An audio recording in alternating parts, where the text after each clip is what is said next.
समाज ने लड़कियों के लिए कुछ बंधन बनाए हैं और उम्मीद करते हैं कि वो उन बंधनों में बंधी रहे, लेकिन जब लड़की वो बंधन तोड़ देती है तब वो बेचारी नहीं रहती।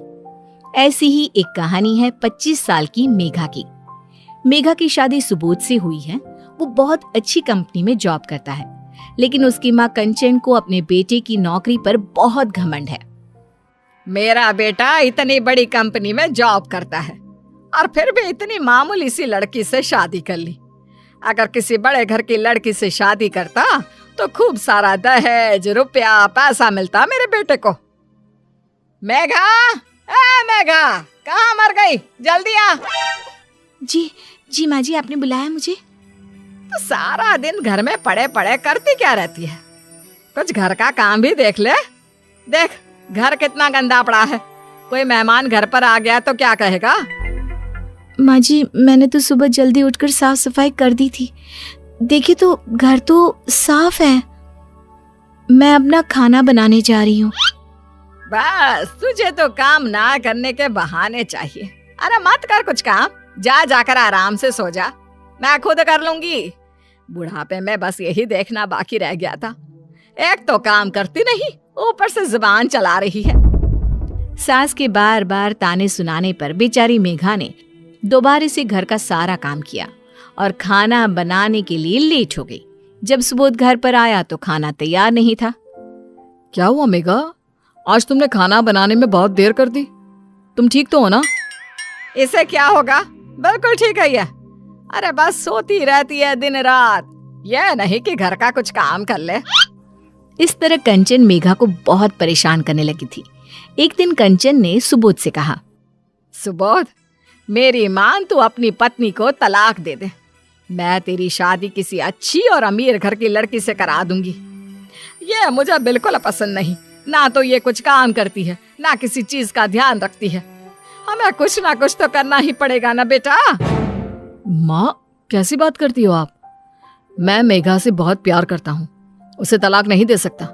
और आज के बाद मुझसे इस बारे में आप कभी कोई बात नहीं करेंगी, समझिए आप।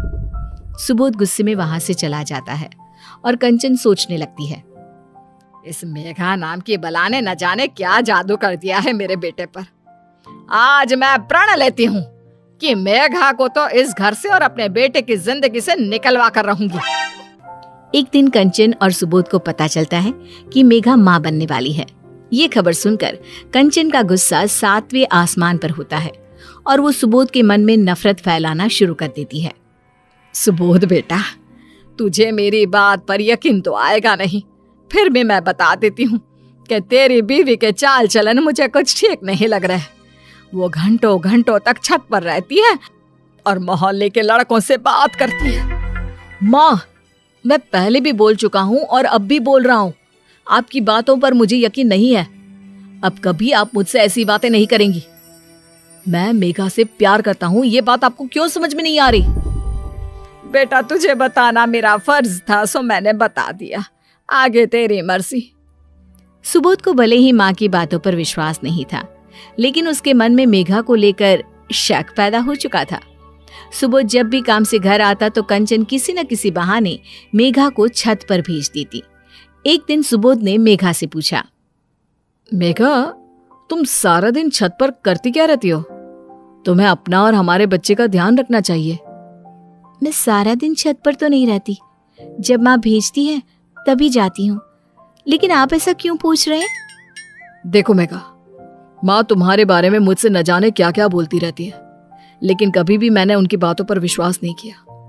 बस एक बात कान खोलकर सुन लो, अगर मैंने कभी भी तुम्हें कुछ गलत करते हुए देख लिया ना, तो वो दिन तुम्हारा इस घर में आखिरी दिन होगा। एक दिन कंचन के घर की लाइट चली गई और सुबोध के आने का समय भी हो गया था। कंचन ने मौके का फायदा उठाकर मेघा के कमरे में एक लड़के को भेज दिया और बाहर से दरवाजा बंद कर दिया। उसी समय सुबोध भी आ गया। माँ, घर में इतना अंधेरा क्यों है? और मेघा कहाँ है? लाइट गई है बेटा। तेरी बीवी अपने कमरे से कभी बाहर निकलती है भला? होगी अपने कमरे में, जाकर देख ले क्या कर रही है। सुबोध अपने कमरे का दरवाजा खोलकर जैसे ही अंदर जाता है, वैसे ही लाइट आ जाती है। कमरे में से एक लड़का निकलकर भाग जाता है। सुबोध गुस्से से मेघा से पूछता है, मेघा, कौन था ये और तुम्हारे साथ कमरे में क्या कर रहा था? मुझे नहीं पता सुबोध, मैंने भी इसे लाइट आने के बाद देखा। कमरे में इतना अंधेरा था कि मुझे कुछ दिखाई नहीं दे रहा था। माँ मुझे हमेशा समझाती रही कि तुम अच्छी नहीं हो, तुम्हारा कई लड़कों के साथ चक्कर चल रहा है, लेकिन मैंने माँ की बात कभी नहीं सुनी। मैंने तुमसे कहा था ना कि अगर ऐसा कभी हुआ तो मैं तुम्हें घर से निकाल दूंगा। सुबोध, ये क्या कहे जा रहे हो? ये सब सच नहीं है। आप मुझ पर शक कर रहे हो? मेघा ने अपनी सफाई में बहुत कुछ कहा, लेकिन सुबोध अपनी माँ के फैलाए जाल में फंस चुका था। उसने अपनी पत्नी की एक भी नहीं सुनी और उसको धक्के मारकर घर से निकाल दिया। अब कंचन का रास्ता साफ था। उसने सुबोध की शादी अमीर घर की लड़की सौम्या से करवा दी, जो अपने साथ बहुत सारा दहेज लाई थी। अब आई है मेरे बेटे के टक्कर की बहू। अच्छा हुआ उस कलमुही से मेरा और मेरे बेटे का पीछा छूट गया। सौम्या और सुबोध की शादी को कई दिन बीत गए। कंचन ने सौम्या को घर के काम में हाथ बटाने के लिए कहा तो सौम्या ने अपनी सास को 4 बातें सुना दी। माँ जी, मैं यहाँ आपके घर का काम करने नहीं आई हूँ। आप तो दिन भर लेटी रहती हो, थोड़ा काम कर लोगी तो आपका कुछ बिगड़ नहीं जाएगा। मुझे वैसे भी दिन भर बहुत काम होते हैं। कंचन को सौम्या की बात सुनकर बहुत बुरा लगा। उसे पहली बार मेघा की याद आई। वो बिना कहे सारे काम कर देती थी। इस तरह सौम्या जब देखो कभी अपनी सास से तो कभी अपने पति से लड़ती रहती। इतने दिन हो गए मुझे इस घर में आए हुए, लेकिन आप दोनों ने मुझे कभी चैन से नहीं रहने दिया। कभी बोलते हो कपड़े धोले, कभी बोलते हो बर्तन धोले। अगर यही सब करवाना था तो कोई नौकरानी ले आते। शादी करने की क्या जरूरत थी आपको? और माँ जी, आपने मुझे बिना ताने मारे कभी कुछ खाने को दिया है? जब देखो ताने मारती रहती हो। पता नहीं मेरे माँ बाप ने कहाँ फंसा दिया मुझे। हे भगवान, कैची की तरह जुबान चलती है इसकी। मेरी पहली वाली बहू तो कुछ नहीं बोलती थी, बस अपने काम से काम रखती थी। वो किसी गरीब घर की बेचारी सी लड़की होगी जिसने आप लोगों को इतनी आसानी से छोड़ दिया। अगर मुझे इस तरह परेशान किया ना तो मैं आप दोनों को जेल की चक्की पिसवा दूंगी। इस तरह सौम्या अपने पति और अपनी सास का जीना हराम कर देती है। सुबोध को ये बात सुनकर ज्यादा परेशानी होती है कि सौम्या कभी माँ नहीं बन पाएगी। एक दिन कंचन अपने बेटे सुबोध से बात कर रही थी। बेटा, तेरी दूसरी पत्नी तो बहुत खतरनाक निकली। मेघा कितनी अच्छी थी, तूने अच्छा नहीं किया उसे घर से निकाल कर। माँ, मेघा सौम्या की तरह बदतमीज नहीं थी, लेकिन उसका चरित्र भी तो अच्छा नहीं था। आप ही तो उसके प्रेम के किस्से सुनाती रहती थी मुझे। अगर उस दिन कमरे में मैं उसे किसी और लड़के के साथ नहीं देखता तो शायद मैं उसकी सच्चाई कभी नहीं जान पाता। नहीं बेटा सुबोध, वो गलत नहीं थी। मैंने ही बार बार तेरे दिल में शक भरा और उस लड़के को मैंने ही पैसे देकर मेघा के कमरे में भेजा था ताकि तू सब कुछ अपनी आंखों से देख ले और उसे घर से निकाल दे। ये बात सुनकर सुबोध को बहुत गुस्सा आया, लेकिन सुबोध कुछ बोल पाता उससे पहले ही सौम्या ने सारी बातें सुन ली थी। छी माँ जी, कितनी घटिया सोच है आपकी। कोई अपनी बहू के साथ ऐसा कैसे कर सकता है? मुझे तो यकीन नहीं हो रहा। अब मैं इस घर में 1 मिनट नहीं रुक सकती। इस तरह सौम्या घर छोड़कर चली जाती है और अपने ससुराल वालों पर घरेलू हिंसा का केस कर देती है। सुबोध को हर महीने खर्चे के रूप में मोटी रकम सौम्या को देनी पड़ती है। इससे उनका अपना खर्चा भी पूरा नहीं हो पाता। मुझे अपने बेटे की नौकरी पर कितना घमंड था, लेकिन अब बेटे की नौकरी के पैसों से भी घर का खर्च चलाना मुश्किल हो रहा है। बेटा, तू मेघा को वापस ले आ। क्या पता वो हमें माफ कर दे तो हमारे घर की सारी परेशानियां दूर हो जाए। माँ की बात मानकर सुबोध मेघा के घर चला जाता है। वो देखता है कि मेघा एक छोटे से बच्चे के साथ खेल रही है। वो किसी अच्छी कंपनी में जॉब करती है। मेघा सुबोध को देखकर तीखे स्वर में बोलती है, आप कौन सा नया इल्जाम देने आए हो सुबोध? मुझे माफ कर दो मेघा, मैंने तुम्हें गलत समझा। इसमें मेरी कोई गलती नहीं थी। माँ ने मुझे जो दिखाया मैंने वही देखा। मेघा, ये बच्चा हमारा है ना? नहीं सुबोध, ये बच्चा सिर्फ मेरा है। इसके और मेरे साथ तुम्हारा रिश्ता तभी खत्म हो गया था जब तुमने मुझ पर शक करके अपने घर से निकाल दिया था। मुझे माफ कर दो मेघा, तुम मेरे साथ चलो। तुम अकेले इस बच्चे को कैसे पालोगी? नहीं सुबोध, अब मैं नहीं आ सकती। अब मैं वो बेचारी मेघा नहीं जिसे तुमने घर से निकाला था। अब मैं अपने पैरों पर खड़ी हूं। अपने बच्चे की परवरिश तुमसे अच्छी तरह कर सकती हूं। सुबोध ने मेघा से बहुत माफी मांगी, लेकिन मेघा ने अपने आत्मसम्मान को ऊपर रखकर सुबोध को वापस भेज दिया। कुछ दिनों बाद सुबोध ऑफिस में उदास बैठा था। तभी उसे पता चला कि उसका नया मैनेजर आने वाला है। जब सुबोध के ऑफिस में नए मैनेजर की एंट्री हुई तो वो कोई और नहीं बल्कि उसकी पहली पत्नी मेघा ही थी। मेघा अब अपने पति से ज्यादा कामयाब हो चुकी है और उसने ये साबित कर दिया है कि लड़की बेचारी नहीं होती है। शशि की जिंदगी कैसे काम में ही निकल गई उसे पता ही नहीं चला। अब घर में जब बहू आ जाती है तो माँ जी क्यों कर रही हैं आप? मैं हूं ना, आप बैठिए। बैठिए? बहू ये शब्द तो आज तक किसी ने मुझसे नहीं कहा। और बैठ कर क्या करूंगी? अरे साथ में तेरे मैं लगी रहूंगी ना काम में। सास बहू के साथ हर काम में मदद कराती है। वो रोटी बेलती तो बहू सेंकती, वो सब्जी काटती तो बहू बनाती। बड़े ही मजे से दोनों सास बहू के दिन कट रहे थे। एक रोज, माँ जी पापा जी के बारे में बताइए ना, वो तो मुझसे ज्यादा बात भी नहीं करते। पापा जी गुस्से वाले हैं क्या? अरे नहीं नहीं बहू, इनके पास तो वक्त ही नहीं है गुस्सा करने का। घर गृहस्थी, माँ पापा, बच्चे, गांव शहर का घर, इन्हीं सब में इनकी जिंदगी कट रही है। अच्छा तो पापा और आप दोनों कहाँ कहाँ घूमने गए हैं? घूमने? ये बोलकर सास चुप हो जाती है। माँ जी क्या हो गया? कहाँ खो गई? लग रहा है आपको हनीमून के दिन याद आ गए, क्यों? हनीमून? वो क्या होता है बहू? मैं तो कभी किलो आलू लेने भी नहीं गई तेरे पापा जी के साथ बेटा। बहू को सास की बात पर आश्चर्य होता है कि ऐसे कैसे सासू माँ ने अपना पूरा जीवन इसी घर के अंदर बिता दिया, ना कहीं आना ना कहीं जाना। माँ जी आपको नहीं लगता कि जीवन में बहुत कुछ नहीं देखा आपने? आपको नहीं लगता कि कुछ समय अपने लिए भी होना चाहिए था? नहीं नहीं बिल्कुल नहीं।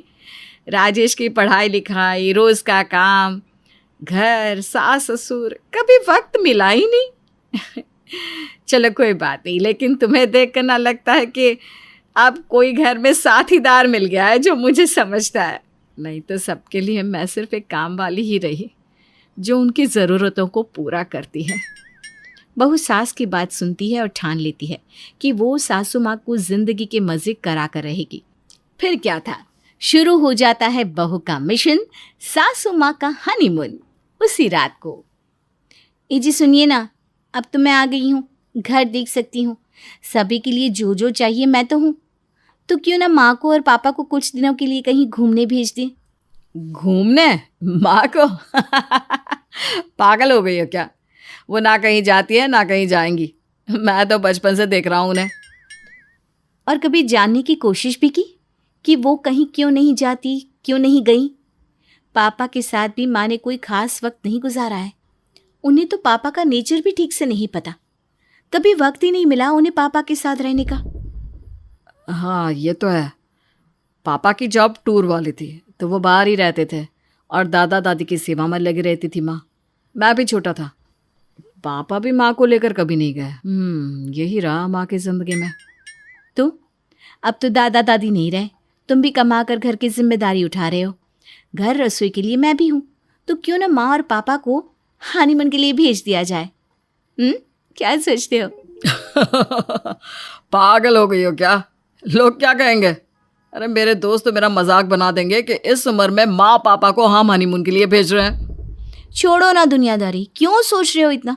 मैं तो सिर्फ ये कह रही हूँ कि जिंदगी भर माँ जी ने घर में गुजारा, तो क्यों ना अब हम उनके लिए कुछ करें। पति को बीवी की बात समझ में नहीं आती तो वो मना कर देता है। फिर वो सोच लेती है कि वो सास से डायरेक्ट बात करेगी। अगले दिन, हाँ माँ जी, तो आपकी फेवरेट प्लेस कौन सी है? कहाँ घूमना पसंद करती हैं आप? Favourite place? अरे बेटा, मैंने तो सिर्फ एक अपना मायका देखा है और एक ससुराल। इसके आगे पीछे तो मैं कहीं गई भी नहीं। बहू मोबाइल में सास को पहाड़, समंदर सब दिखाती है, फिर मंदिर, लंबे पेड़, शांति भरा माहौल। हाय रे, ये सब हमारे देश में है? हाँ माँ जी, और यहाँ से सिर्फ 5 घंटे की दूरी में जाना है। अरे लेकिन बेटा वहाँ कैसा होगा? फिर मैं चली जाऊंगी तो भगवान की पूजा, माँ पापा जी की फोटो के सामने खाना रखना, और ये पेड़ पौधों पर पानी। और सास काम पर काम गिनाए जा रही थी, तभी चाची सास आ जाती है। क्या हो रहा है? क्या दिखा रही है तेरी सास को बहू? चाची जी वो क्या नाम, मैं माँ जी को बोल रही थी कि पापा के साथ कहीं घूम आए, कितने दिनों से कहीं नहीं गई हैं। बाहर? वाजी वाह, ये मुंह और मसूर की दाल, इस उम्र में जाएगी हनीमून। देवरानी को हंसता देख शशि परेशान हो जाती है। उसे बहू पर गुस्सा आता है कि कैसे वो सबके सामने उसकी बेइज्जती करवा रही है। बहू क्या है तुझे? कहा ना मैं कहीं नहीं जाती हूँ, ना मुझे कहीं जाना है। हम लोगों के घर ये नहीं होता, समझी? वैसे ये जगह दिखने में भले सुंदर है, लेकिन हम लोगों के भाग्य में नहीं है यहाँ जाना। क्यों सरला, सही बोला ना मैंने? और क्या? वैसे कौन सी जगह है बहू, ज़रा मेरे फ़ोन पर तो भेजना। क्यों, तू जाएगी क्या वहाँ? हाँ क्यों नहीं, ठीक लगा तो चली भी जाओ इनके साथ। अच्छा सही है। वैसे बहू कहाँ की फ़ोटो है ये? माँ जी वो सब आप चिंता ना करें, बस ये फ़ोटो मैं आपको फॉरवर्ड कर रही हूँ, एक बार पापा जी को भी दिखा दीजिए। वो हाँ कहते हैं तो मैं आप दोनों की टिकट बनवा देती हूँ, ठीक है? नहीं नहीं बहू, ये सब ठीक नहीं है। समाना क्या कहेगा, तेरी बुआ सास, वो लोग तो न जाने क्या क्या कहेंगी। हाँ देखा था मैंने उन लोगों का सोशल मीडिया। माँ जी कितना घूमती फिरती हैं वो लोग, अब सारा जीवन साड़ी में निकाल दिया। और ये देखिए बुआ जी की फ़ोटो, कैसे शर्ट पैंट पहनी है। माँ जी दुनिया का सोचना छोड़िए, कल को मर गए तो क्या देखा जीवन में, कुछ नहीं। वाह जी वाह, फिलोसोफर बहू लाए हो। अच्छा भाभी चलती हूँ, काम बहुत पड़ा है। सास को अब भी बात समझ में नहीं आती, लेकिन बहू वो तो हार मानने वाली नहीं थी। फिर एक दिन, पापा जी कैसे हैं आप? पापा जी कल मैं मायके जाना चाहती हूँ, जाऊँ? हाँ हाँ बेटा जाओ, वैसे भी सास है ना तेरी, वो देख लेगी। कब तक आओगी वापस? पता नहीं पापा जी, वो क्या है ना, मेरे मम्मी पापा घूमने जा रहे हैं तो घर का ख्याल रखने के लिए कोई नहीं है, किसी ना किसी को तो घर देखना होगा ना। हाँ हाँ देख लो देख लो। वैसे मम्मी पापा कहाँ जा रहे हैं? वो क्या है ना, मेरे पापा ने सारी ज़िंदगी नौकरी में निकाल दी। मेरी शादी, दीदी की शादी, माँ के लिए कभी वक्त ही नहीं मिला। अब माँ को लेकर पापा को बहुत लगता है कि वो उनके लिए कुछ नहीं कर पाए, तो वो उन्हें लेकर यहाँ जा रहे हैं। देखिए ना आप, देखिए। ये बोलकर बहू ससुर को सुंदर सुंदर डेस्टिनेशन की फ़ोटो दिखाती है कि तभी बहू की माँ का फ़ोन आ जाता है। हाँ माँ, हाँ मैं आ रही हूँ। ना माँ, यहाँ किसी को कोई समस्या नहीं है। ना ना, मेरे सास ससुर कहीं नहीं जाते। नहीं नहीं, ऐसी बात नहीं है कि उन लोगों ने सब कुछ देख लिया। माँ उल्टा मेरी सास ने तो अपने मायके से आगे दुनिया ही नहीं देगी। लेकिन हर कोई पापा की तरह नहीं होता ना, जो बीवी का इतना ख्याल रखे। ये समझी कि भले ही उसने सारी ज़िंदगी जिम्मेदारियों में निकाल दी, लेकिन अब वक्त है कि वो उन्हें दुनिया दिखाए। कोई बात नहीं, मैं आ जाती हूँ। कुत्ता घर में अकेला थोड़ी ना रहेगा। बहू जैसे ही फ़ोन रखती है, सामने ससुर खड़े होते हैं। बहू तेरे पापा को बोलना वो लोग जहाँ जा रहे हैं वहाँ की 2 टिकट और बनवा ले, क्योंकि अब मैं और तेरी सास दोनों भी जा रहे हैं घूमने। बाकी रहा सवाल तेरे अकेले कुत्ते का, तो तू उसे यहाँ ले आ। क्यों लाजवती, चले क्या घूमने? अब क्या था, सास भी ससुर की हाँ में हाँ मिला देती है और बहू सास की तैयारी में लग जाती है। अगले रोज़, अरे बहू कहाँ गई थी? माँ जी बाजार गई थी आपके लिए कपड़े लेने के लिए। बहू सास को कपड़े दिखाती है, पैंट शर्ट और अच्छी सी चप्पल। बहू जा, मैं रही हूँ और कपड़े तो अपने लिए ला रही है। माँ जी ये कपड़े आपके ही हैं, जहाँ आप जा रही हैं ना वहाँ कोई साड़ी नहीं पहनता, समझी? नाना बहू, ये पहनावा ठीक नहीं है। बिल्कुल माँ जी ठीक नहीं है यहाँ के लिए, लेकिन जहाँ आप जा रही हैं ना वहाँ के लिए साड़ी ठीक नहीं है। अब बहू की बात सास को माननी पड़ती है और वो सारे कपड़े लेकर चली जाती है। बहू खुश होती है कि उसने सास ससुर को बाहर भेजा। तभी दरवाजे पर आ जाती है चाची सास। अरे बहू कहाँ है तेरी सास, बुला जरा। वो तो चाची पापा के साथ बाहर गई हैं। बाहर? कहाँ बाहर? हमने तो नहीं देखा तेरी सास को बाहर जाती। अरे क्यों झूठ बोल रही है बहू? नहीं मिलना तेरी सास को तो सीधे सीधे बोल देना। उस दिन तो बड़े ठाठ से बोल रही थी कि वो नहीं जाएगी। अरे किसे ना होता घूमने का शौक। ठीक कहा चाची जी, वो कहीं नहीं जाती, लेकिन अब गई है और अब जाती भी रहेंगी। और घूमना नहीं, इसे जिम्मेदारियों के बाद अपने लिए वक्त निकालना कहते हैं। बोलिए तो आपके और चाचा जी के लिए भी बुक करा दूं एक हनीमून प्लान।